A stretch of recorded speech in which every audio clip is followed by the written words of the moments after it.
सालाकाटि एनटिपिसिनि हेंथायै सोमावसारदों सालाकाटि ओनसोलनि रायजो राजाफोरा। तो फुल भिडिअ नायजोब बेनि गुमुरखौ बा बेनि आपडेटखौ आं नोंथांमोननि सिगाङाव होगोन। स' बेनि सिगांनो आं मोनसे फोरमायनो नागिरदों। स' बिटिआरनि बाक्सा डिस्ट्रिक्ट बे बाक्सा डिस्ट्रिक्टनि जि एडिशनेल एसपि बिथाङा एक्सिडेन्ट जाहैदोंमोन। तो बिथाङा गावनो एक्सिडेन्ट खालामना लादों आरोखि रं साइडजों फैनानै गंसे बाइक आरो गंसे काराव सौग्रावहैदों बिथांनि बोलेर' गारिया। जाथाया जाहैबाय थांखांबाय बे जाथाया जानो हागौ, नाथाय थेवब्लाबो बेनि सायाव नोंथांमोना मा सानो? स' बेखौ नायबिजिरनायनि गेजेरजों ओनसोलनि रायजो राजाफोरा फोरमायथिदों दि जौ लोंनानै बिथाङा गारि सालायदोंमोन। माखासे समाव जों नुयो जि आसाम पुलिसा गोबां सुबुंफोरखौनो जौ लोंनानै गारि सालायनायनि मुङै आयेननि बेबस्था बा आयेननि राहा मथै बिथांमोना फाइन लायो बा आयेननि मथै साजा होयो। नाथाय बे समाव बुंनांगोन जे बिथांमोन जाय आयेननि गिरि, आयेनखौ जाय बिथांमोना दायो, स' बिथांमोनानो आयेनखौ सिफायो आरो रं साइडजों फैदों आरो लोगोसे जौ लोंनानै गारि सालायदों। दा बेसेबां गनायो बे समाव? थ' थारैनो बिनि थाखाय जेबो साजा गैया नामा? दा बिथाङा पानिशमेन्ट मोनगोन ना? आरो बिथांनि सायाव बिजिरनो हागोन ना हाया? आरो बिथाङा बिजिरथि मोनगोन ना मोना? बेखौ समा आरो बोथोरासो फोरमायसिगोन। थ' फैदो जों सालाकाटि एनटिपिसिनि आपडेटखौ जों नायगोन। स' बेनि सिगांनो नोंथांमोन साफ्रोमखौबो आंनि इउटुब चेनेलाव बरायनानै लाबाय। आसा खालामदों नोंथांमोना इसोरनि अननायाव मोजाङैनो दङ। जायफ्रा गोदानै आंनि चेनेलाव दिनैसो फार्स्ट टाइम भिजिट खालामदों, नोंथांमोना निस्सय चेनेलखौ साबस्क्राइब खालामनानै भिडिअखौ लाइक खालामना आंखौ भिडिअ बानायनो थुलुंगा होगोन होननानै आं मिजिंथिदों। भिडिअखौ शेयार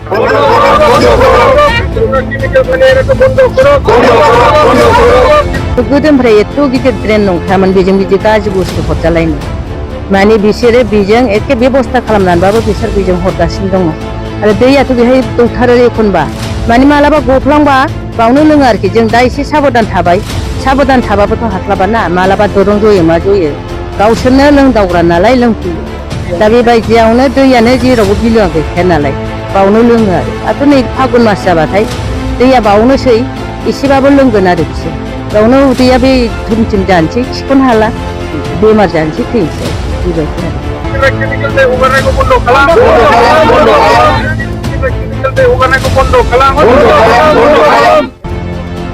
बेथ' दानिल' नङा, एनटिपिसि जागायजेननायनिफ्राय दिनैसिम बे जोंनि बे जाम्फैजों बिसोरो गोबां रोखोमनि केमिकेल मा दं बेवहाय बेखौ बिसोरो बे दैजों हगारहरो। गायसननानै होनांगौ।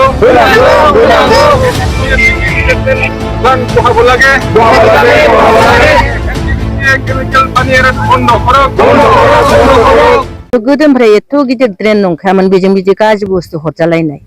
माने बिसोरो बेजों एखे बेबस्था खालामनानैबाबो बिसोर बेजों हरगासिनो दङ। आरो दैयाथ' बेहाय दौथारो एखनबा, माने मालाबा गफ्लांबा बावनो लोङो आरोखि। जों दा एसे साबधान थाबाय, साबधान थाबाबोथ' हास्लाबाना, मालाबा दरं जयो मा जयो, गावसोरनो लोंदावग्रा नालाय लोंफैयो। दा बेबायदियावनो दैयानो जेरावबो बिलोआ गैखाया नालाय बावनो लोङो आरो। दाथ' नै फागुन मास जाबाथाय दैया बावनोसै, एसेबाबो लोंगोन आरो बिसोरो। बेयावनो उदैया बे थुमथिम जानोसै, खिख'नो हाला, बेमार जानोसै, थैनोसै आरो बेबायदि आरो। दा मानसिफ्राबो दुगैया, दुगैनाया मालाबा बिदिनो बारनानै बिदि मोसौ मोसा खायो, एखे सेबसेब मानजोबो दैया एखेबारे फिथर। नाखौ मानेखि दाख्लै स्लुइस गेट, बैयाव स्लुइस गेट दंना आफाङाव, बेखौ हगारनाय समाव बहुत मानसियानो हमना जादों सिबायफोर। नाखौ नुबाय नालाय आरोथ' रावबो थानो हायाना, हमनानै जाबाय। जानायनि उनावबा मा जागोन बेखौथ' रावबो मिथिलाना। दाथ' नै एखे देग नुबाय नायानो दिनै एखे लाद्रा जालायनाय थैजोब्बाय केमिकेल हगारनानै। दहाय दैया एखे केमिकेल हगारनाय ना मानायमोन, दैया एखे गोगो फैदोंमोन आरोखि। गोगो फैबाय नालाय नाया स्रां नुजोब्बाय, एखे जमा हाब दिनैलाय मा जालायखो। आंहा दहाय फुङावनो सिखारनानै न' खाथि नालाय नुजोब्बाय आरो बेखौ। नुनानै हा मा नाया बिदि थैजोबखो, बिसोर मा हगार हरलायबाय बोसोरे बोसोरे हगार हरो ना बिसोरो बोसोराव खनसे बिसोरो हगार हरलायबाय दा बेबायदि होनबाय आरो आं गथ'फोरखौ ओमफ्राय हरैहाय खोनाबाय मा खनै खनै फोरानलागासिनो दंनो नाखौ आबोरैथो नायना थाखो मानसिफ्रा बिदिनो जाग्रा मानसिफोर नालाय खननानै फोरानहैयो आरो ओरैनो गेसबो गेसआ एखेबारे फुरा बे थावनि गेसआ एखे खाथि मोनामहैजोबो माने न'आनो मा बेसे गोजान हनै बेनोना बाबु आंना आरो रावबो खामाय गैया दामाय गैला रावबो बुंग्रा गैला आरो आंहा गारजेनबो गैला ओमफ्राय आङो दा गारजेननि माबाया हाउस किपिं मावोमोन खामानि बिबाय बायबाय बेखौबो होआ हिनजावसा गथ'नो होनो नागिरदोंमोन मा खावलायगोन जेनेबा एनटिपिसि बे माने कि दा बे दैखौ लेथ्रा हगारबाय थायोबा बन्द' खालामनानै दोनथों गावस्रा बबेजों लाङो लांथों आरो गोदोनाथ' बेबायदि हरखायामोनबो गोदोथ' मोनसे प्लान्ट थैलांबायना एनटिपिसि दंमोन ना मोनसे दाना एनटिपिसि जालायबाय दा एनटिपिसिनिफ्रायसो दा बेबायदि जादों आरो बे दैया एखेबारे हाब्रुआनो एखे खैला एखे थाव गाबानो हाबबानो थाव सिथाबजोबो मैला नोंथांमोननि खावलायसेयावबो मानियाखै आरो बिसोरो मा एनटिपिसिनिफ्राय इन्जिनियारफ्राथ' खुनुदिन फैयाना नायफैफेरा सिआइसिफ्राथ' एखे 12 जन 13 जन फुंनि माबायाव मर्निं माबा बेरायोना एखे बे दैया थिम थिम जाजोबो ना थावा साखा फैयो एखे लाथा लाथा बे थावा सायाव थानोसै नालाय एखे मोनामहैजोबनोसै दा स्लुइस गेटखौ हगारबाय नालाय दा दैया गोरान नुबाय आरो बेबायदि नोंथांमोननि खावलायसेयावबो मानियाखै मा खावलायगोन नोंथांमोना दा मा राहा खालामो बे गोरों गोराफोर मोनथिसिगौ आंथ' आरो मा होननो हिनजाव मानसिया बेनो आरोखि बाबु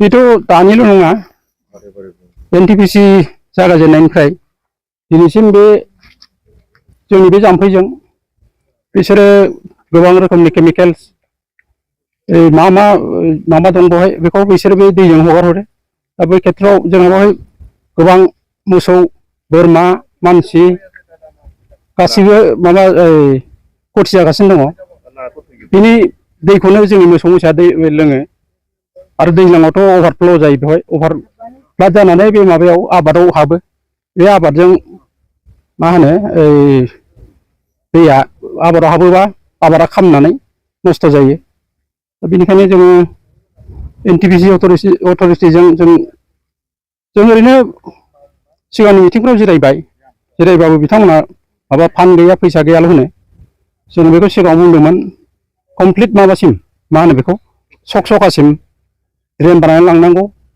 नङाबा नोंथांमोनहा पाइपजोंबो लांनो हायो दा बे पाइपखौबो नोंथांमोना बेब'स्था खालामाखै दा पाइपजों लांनानै जुदि गावसोरनि बै सकायाव जेराव माने एसडाइक दङ बेवहाय गारहैयोबा जोङो पाब्लिकआ एसेबाबो सुबिदा जागोन दा बेखौनो जों एनटिपिसिखौ खावलायनो लुगैयो एनटिपिसिया जाहाथे बेखौ थाबैनो एक्सन लायो आरोबाव हायोबा जोंनि बे ड्रेनजों दै हगारनायखौ बन्द' खालामो जों बेखौ खावलायबाय नङाबा जों बे खाथि खालानि गासैबो लकेल पाब्लिकआ जोङो ज' जानानै बे ड्रेनखौ थेबथानो गोनां जागोन बेनिखायनो जोङो एनटिपिसिखौ नोंथांमोननि थ्रुयै खावलायनो लुबैदों जाहाथे बिथांमोनहा बे ड्रेनाव बिथांमोननि केमिकेल्स हगारनायखौ बन्द' खालामो आरोबाव बे दैखौ जुदि बे दैयाव हगारथारमारोब्ला जों पाब्लिकआ जयैनो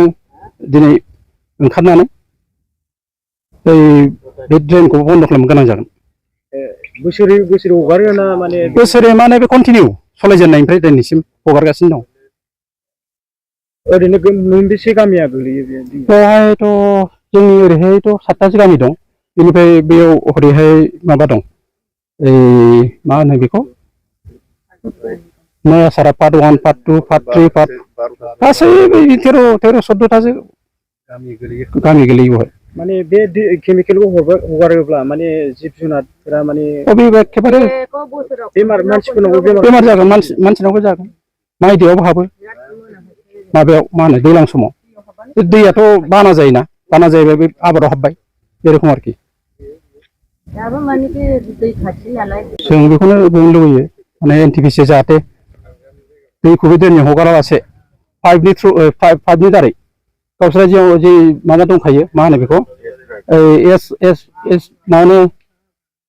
माने बै माबा आरोखि साइ ओमफ्राय दै लांनायनि थाखाय बिसोरो माबासिम मा होनो सकासिम पाइप दंखायो बे पाइपजों जाहाथे बिथांमोना आरोबाव मोनसे पाइप बारायनानै लाङो आरो डाइरेक्ट एसडाइआव खोलैहैयो जों बेखौ खावलायो नङाब्ला जोङो बे ड्रेनजों बिदि हगारबाय थायोबा जों थांनानै थानायाथ' गोब्राब मोसौ मोसायाथ' अलरेडि गोबां खहा जाखाबाय जोंहा बिनि अल्टारनेटिभ गुबुन माबा दै गैया बेवहायनो मोसौ मोसा दै दौओ दै लोङो आरो बे लकेलनि गासैबो पाब्लिकआनो आबाद मावनानै जाग्रा आबादारि बे हिसाबै जोङो एनटिपिसिखौ खावलायनो लुबैदों बिथांमोना जाहाथे सिगाङाव जेरै जालांबाय दा थाबैनो बेखौ अल्टारनेटिभ जाहाथे राहा लायो जों बेखौ खावलायनो लुबैयो। बिथांमोनजों सावरायनाय जायाखैमोन नामा? सावरायनाया सिगाङाव एसे एनै मिटिंफोराव सावरायनाय जादोंमोन बे सावरायनायनि गेजेरजों बिथांमोना बेखौ ससेल' फाखा ड्रेन खालामना होबाय दा बे बुस्थुखौ फाखा ड्रेनबाबोथ' ससेया जोंहा दैखौबो जोंनोबो नांगौ दा बे हिसाबै जों फाखा ड्रेनजों बे बुस्थुआ माबा जानाय नङा साक्सेस जानाय नङा बेखौ हायोबा पाइपजों लांनानै डाइरेक्ट एसडाइआव खोलैहैयोबा माने सुबिदा जायो जों पाब्लिकनि सुबिदा जागोन आरोखि। ओरैनो बिथांमोना बेबायदिनो हगारबाय थायोब्ला नोंथांमोना मा उफाय गैया जों पाब्लिकआथ' बेखौ बन्द' खालामनायनि बेब'स्था लानांगोन।